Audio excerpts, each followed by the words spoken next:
በአሁኑ ሰዓት ላይ ለእይታ በቅቶ በጣም ተወዳጅነትን ያገኘው ፔዲ የተሰኘው ፊልም ለእይታ ሊበቃ ሲል እንደሚታወቀው ሁሉም አክተሮች ፊልማቸውን ሲለቁ የተለያየ ፕሮሞሽን ይሰራሉ። ራም ቸረንም የተለያየ ቦታ ላይ እየተዘዋወረ የፊልሙን ፕሮሞሽን ወይም ማስታወቂያ እየሰራ በነበረ ሰዓት ላይ አንድ አስደናቂ ክስተት ለእይታ በቅቶ ነበር፣ ወይም ደግሞ ልብ ተብሎ ነበር። እሱም ከራም ቸረን ጋር አንድ አፍሪካዊ ጠቆር ያለ ያልተለመደ በህንድ ውስጥ ቦዲጋርድ ታይቶ ነበር። ያን ግርግር ምናልባት በተለያየ ሶሻል ሚዲያ አይታችሁት ሊሆን ይችላል። የራም ቸረን አድናቂ መጥቶ ራም ቸረንን ለማግኘት ሴኩሪቲዎችን እንዳለ ጥሶ በመጣ ሰዓት ላይ ይህ ጠቆር ያለው የራም ቸረን ቦዲጋርድ የሆነው ግለሰብ እንዴት አድርጎ አንስቶት ይዞት ወደ ውጪ እንደሄደ ወይም ደግሞ ከራም ቸረን እንዴት እንዳራቀው የሚያሳየው ቪዲዮ በጣም ቫይራል ወጥቶ ነበርና ይህ ቪዲዮ ቫይራል ከወጣ በኋላ ይህ ሰው ማን ነው የሚለው ጥያቄ በተለያየ ሶሻል ሚዲያ ሁሉም እየተቀባበሉና እየተወራ እየተነገረን ያለው። እኔም ደግሞ ቪዲዮን ካየው በኋላ በሰዓት ላይ በጣም ብዙዎችም እየተቀባበሉት ባለ ሰዓት ላይ ለምን ታዳ ለእናንተም ይህን ጨዋታ አላቀርብላችሁም? ማንነቱን ለምን በዝርዝር አላቀርብላችሁም? እስካለው ድረስ ለምን መረጃውን እንኳን ላችሁ ብዬላችሁ መጥቻለሁኝ። ይህ የራም ቸረን ቦዲጋርድ ማን ነው? ከመጀመሩ ነው ከራም ቸረን ጋር አንድ ላይ የታየው እና እንዴት አድርጎ ወደ ራም ቸረን ቲም ሊቀላቀል ቻለ የሚለውን በዝርዝር መረጃ አንድ ባንድ አስረዳችኋለሁ። እርግጠኛ ነኝ በጣም ኢንተረስቲንግ የሚያደርግና ደስ የሚል ታሪክ ያለው ቆንጆ ቪዲዮ ይዤላችሁ መጥቻለሁ። ተወዱታላችሁ ያሰብኩት ነው። ሙሉ ቪዲዮን መከታተል እንዳትረሱ።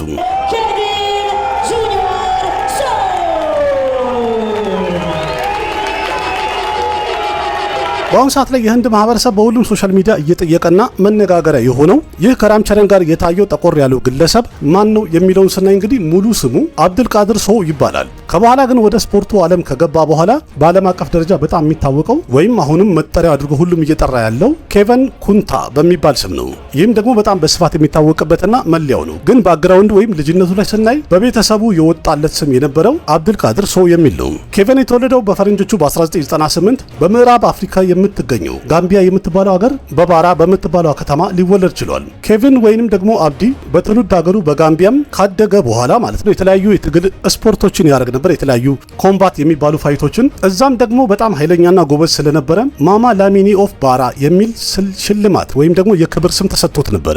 እጅግ በጣም ኃይለኛና ፈጣን ስለነበረ ማለት ነው በሀገሩ ላይ ወይም በከተማው ላይ የባራ የትግል ስፖርት ንጉስ እንደማለት ነው። ካደገ በኋላ በስፖርቱም ወደፊት መቀጠል ስለፈለገ ከአፍሪካ ቀጥታ ወጥቶ ጉዞውን ያደረገ የነበረው ወደ ጣሊያን ነበር እና በአሁኑ ሰዓት ላይ በአጠቃላይ ኑሮውን ያደረገው ከራም ቸረን ጋር ከመቀላቀሉ በፊት ወይም ደግሞ አሁንም አድራሻው ማለት ይቻላል የጣሊያና ፍሎረንስ የምትባለው ከተማ ውስጥ ነው ኑሮውን ያደረገው። ወደ ጣሊያን ከሄደ በኋላም ፕሮፌሽናል የሆነ ኤምኤምኤ ፋይቶችን አድርጓል። በዛም ደግሞ በደንብ ስፔሻላይዝድ አድርጓል። ራሱንም አዘጋጅቷል። በደንብ ትሬን ያደረገ ግለሰብ ነው። በአውሮፓ ውስጥም የተለያየ ሀገራት ላይ በመካከለኛ ክብደት ሚድል ዌይት ዲቪዥን በሚባለው የሚመደብ አንድ ስፖርተኛ ነው። የተለያዩ መረጃዎች እንደሚያሳዩት ከሆነ ኩንቴ በታዋቂው የኮምባት ስፖርት መረጃ ማዕከል እንደሚያሳየው ታፖሎጂ በሚባለው ኩንቴ በአጠቃላይ በዚህ ስፖርት 10 ውድድሮችን ያደረገ ሲሆን 4 ውድድሮች ላይ አሸንፎ ቤልት መሸለም የቻለ ሲሆን 6 ጊዜ ደግሞ በተለያዩ ጨዋታዎች ወይም በተለያዩ ትግሎች ተሸናፊ መሆን ችሏል። የመጨረሻ ፕሮፌሽናል የሆነ ትግሉን ያደረገ የነበረው በአውሮፓን አቆጣጠር በ2025 ያለፈው ዓመት ማለት ነው ለመጨረሻ ጊዜ አድርጎ ነበር ይላል መረጃው። ወደ ኋላ መለስ ብለን ስናይ ግን በፈረንጆቹ አቆጣጠር በ2021 የጣሊያን ብሔራዊ ቡድንን ወክሎ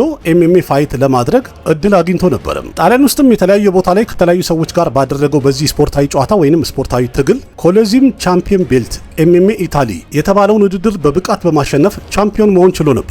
በመቀጠል ደግሞ ከራም ቸረን ጋር እንዴት ተገናኘ፣ የህንድ ጉዞ ምን ይመስል ነበር የሚለውን ደግሞ እንይስቲ። ብዙዎቹ ህንዳውያን ኬቨንን በደንብ ልብ ብለው ያዩት አዲሱ ፔዲ የተሰኘው ፊልም ፕሮሞሽን ለማድረግ ራም ቸረን እየተዘዋወረ በነበረበት ሰዓት ላይ ትኩረታቸውን ስለሳበ ሁሉም ያወሩ እንጂ አሁን በቅርቡ ራም ቸረን በተደረገለት ቃለ መጠይቅ ላይ በግልጽ እንደተናገረው ከሆነ ኬቨን ኩንታ ከሱ ጋር ወይም ከቤተሰቡ ጋር ያለፉት 4 ዓመታት ያህል በስራ አብሯቸው እንደቆየ ተናግሯል። በተለይ ደግሞ ራም ቸረን እንደተናገረው ከሆነ ቤተሰቦቹም ሆነ ልጆቹ ከቤት በሚወጡ ሰዓት ላይ የተለያየ ቦታ ላይ እንቅስቃሴ በሚያደርጉ ሰዓት ላይ ሙሉ ለሙሉ የነሱን ኃላፊነት ወስዶ የሚጠብቃቸው የነበረው ይህ ኬቨን የተባለው ቦዲጋርድ ነው ማለት ነው።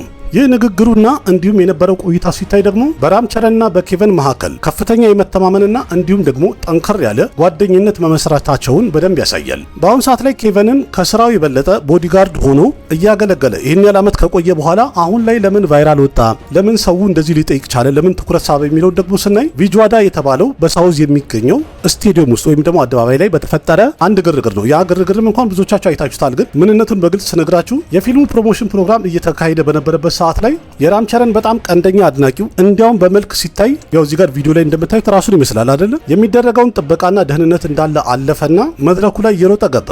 የፊልሙ አክትረስ የሆነችው ጃንቪ ካፑርም ደግሞ ከራምቸረን አጠገብ ቆማ ነበር። አይሚን ቁጭ ብላ ነበረ።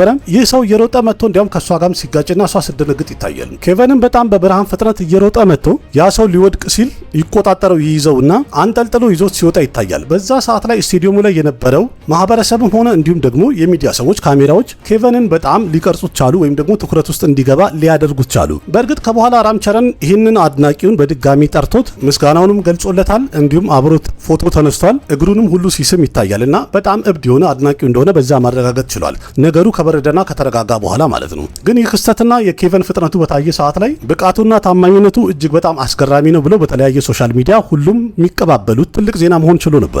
የህንድ ሚዲያዎችም የኬቨን አለባበሱንም ቁመናውንም ፊዚካሉንም በአጠቃላይ እያደነቁ በነበረበት ሰዓት ላይ ወይም እንደ አዲስ ሁሉም ማድነቃቸውና መቀባበላቸውን በቀጠሉ ሰዓት ራምቸረን አሁን በቅርቡ ባደረገው ቃለ መጠይቅ ላይ በሳቅ ታጅቦ እንደዚህ በማለት አስተያየት ሰጥቶ ነበረ።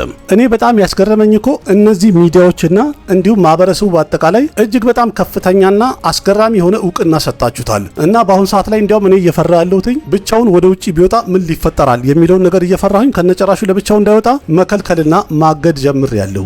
ምክንያቱም አንድ ሰው ቸኮሌት ወይም ብስኩት ሰጥቶ አታሉት ስለ ራምቸረን የሆነ ሚስጥር እንኳን ንገረኝ ካለው ሊያወራ ይችላል፣ ሚስጥሬንም ሊያባክን ይችላል የሚል ፍርሃት እያደረብኝ ነው በማለት እየሳቀ ነው ይህንን የተናገረው ማለት ነው። ኬቨን በአጠቃላይ ስላለው ገቢና ማህበራዊ ሚዲያ ላይ ደግሞ አሁን ስላገኘው ከፍተኛ የሆነ ዝና የተወሰነ ሳጫውታችሁ ትክክለኛውን እንኳን ከራምቸረን ቤተሰቦችም ሆነ ከራሱ ከራምቸረን አልታወቀም። ግን የተለያዩ የህንድ ሚዲያዎች እናውቃለን ብለው እንዳወሩትና እንደዘገቡት ከሆነ ኬቨን ኩንታ ለራምቸረን ቤተሰቦችም ሆነ ለሱ በሚሰጠው ከፍተኛ ጥበቃ በቀን ከ2 እስከ 400 ሺህ የህንድ ሩፒ አካባቢ ያገኛል የሚሉ መረጃዎች አይቻሉ። ይህም ደግሞ በዶላር በግምት እንየው ከተባለ ከ2400 እስከ 4800 የአሜሪካን ዶላር በቀን ያገኛል ማለት ነው። በድንገት እንኳን ይሄ መረጃ ትክክለኛ ከሆነ በህንድ ሲኒማ ውስጥ ወይም በአጠቃላይ ህንድ ውስጥ ካሉ ሁሉም ሲኒማዎች በሚባል ደረጃ በቪአይፒ ደረጃ ከፍተኛ የጥበቃ ክፍያ ከሚከፈላቸው አንዱ ቦዲጋርድ ሊያደርገው ይችላል ማለት ነው።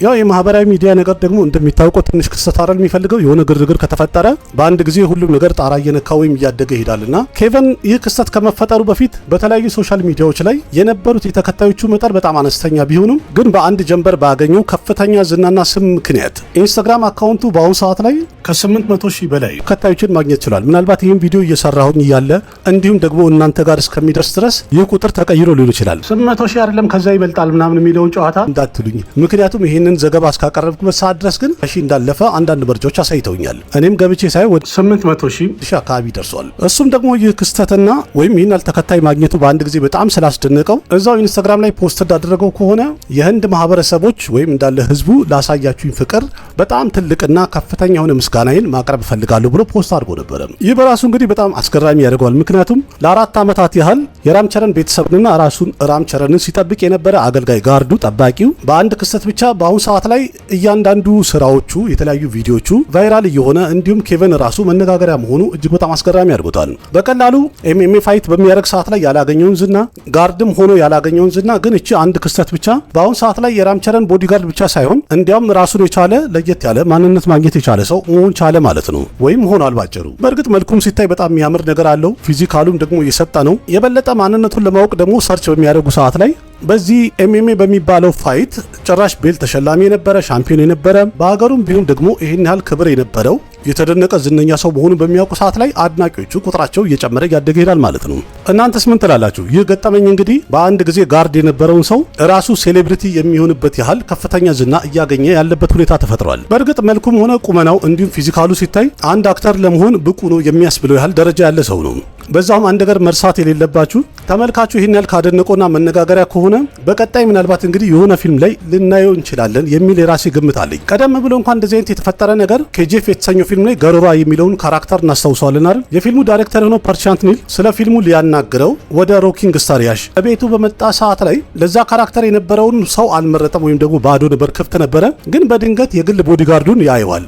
ሲያየውም ለዚህ ካራክተርማ የሚመጥነው ይሄ ሰው ነው ብሎ በፊልሙ ላይ እንዲተውን ያሽን ባናገረው ሰዓት ላይ ጠርቶ እሱም ገሮራን ሲጠይቀውና ሲያናገረው ምንም ችግር የለውም እሰራለሁ ብሎ ፈቃደኛ ይሆናል። በአስገራሚ ሁኔታ ትክክለኛ ስሙም ገሮራ ነው። ፊልሙ ላይም ደግሞ ለካራክተሩ ይህ ስም ራሱ ይመጥናል ይልና የፊልሙ ዳይሬክተር ፐርሻንትኒል ይህንኑ ስም ተጠቅሞ ራሱ ገሮራን አስተውኖት ዛሬ ላይ ገሮራ ቦዲጋርድ ሳይሆን ጎግል ላይ እንኳን ሰርች አድርጋችሁ ብታዩ አክተር በሚል ስም ሊቀመጥ የቻለ ዝነኛ ሰው መሆን ችሏል ማለት ነው። እና አንድ ክስተት ብዙ ታሪክ የመቀየር አቅም አላት ልላችሁ ነው። አይታችሁት ነበረ ቪዲዮን? ኬቨንን ከዚህ በፊት ታውቁት ነበር? አይታችሁታል? ልብ ብላችሁታል ወይስ ደግሞ ያቀረብኩት ቪዲዮ ተመቻችሁ? በዚህ ቪዲዮ ጠቅለል ያለ መረጃ ደርሷችኋል? ያላችሁን ሀሳብ አስተያየት ኮሜንት ላይ ጻፉልኝ። በእርግጥ ቀላ ያለ ማህበረሰብ የበዛበት ቦታ ላይ ብዙዎቹ ህንዳውያንም ጥቁረታቸውን ለመሸፈን ስለሚያፍሩ የተለያየ ፌር ምናምን ነገር እየተቀቡ ሜካፕ ምናምን እየተቀቡ ራሳቸውን ቀይ ለማድረግ የሚጥሩበት ቦታ ላይ ይህ መሸጦ ባሪያ በድንገት ፊት ለፊታቸው ግትር ሲል ማን ብሎ መደናገጣቸውና ማየታቸው ግድ ነው መሰለኝ አይደል? ብቻ ግን ያምራል ፊዚካሉ ምናምን። እስቲ እናንተም ያላችሁን ሀሳብ አስተያየት ኮሜንት ላይ ጻፉልኝ። ቪዲዮ እንዴት አገኛችሁ? ተመቻችሁ? አሪፍ ነበረ? ምንም እንኳን ስለሱ ያገኘሁት መረጃ አጠር ያለ ቢሆንም ግን በቂ ነው ብዬ ያቀረብኩት ነው። ቪዲዮ ከተመቻችሁ ላይክ አድርጉ፣ ያላችሁን ሀሳብ አስተያየት በኮሜንት ገለጹ፣ ለጓደኞቻችሁ ሼር አድርጉ። ልክ እንደዚህ ከህንድ ሲኒማ ጋር የተያዙ የተለያዩ መረጃዎችን በየጊዜው እየመጣሁኝ ያቀብላችኋለሁ። በሁለቱም ቻናል ላይ የተለያዩ መረጃዎችን ተራ በተራ አንዳንድ እያለን እንቀባበላለን። ያሉ አዳዲስ አፕዴቶችና መረጃዎች በጨራሻ አያልፋችሁም። ከእናንተ የሚጠበቀው ሁለቱንም ቻናሎች ሰብስክራይብ አድርጉና የማቀርባቸውን ቪዲዮዎች እየገባችሁ ላይክ አድርጉ፣ ኮሜንት አድርጉ፣ ሼር አድርጉ፣ ተሳተፉ፣ አበረታቱኝ። ልክ እንደዚህ በሌላ ምርጥ ቪዲዮ በድጋሚ እስከምንገናኝ ድረስ አቅራቢያችሁ ቃሲም መካ ነበርኩኝ። ደህና ሁኑ። ባባይ ना जाने कैसा एहसास है बुझती नहीं है क्या प्यास है क्या नशा इस प्यार का मुझ पे सनम छाने लगा कोई न जाने क्यों चैन होता है क्या करूँ कुछ कुछ होता है क्या करूँ हाय कुछ कुछ होता है।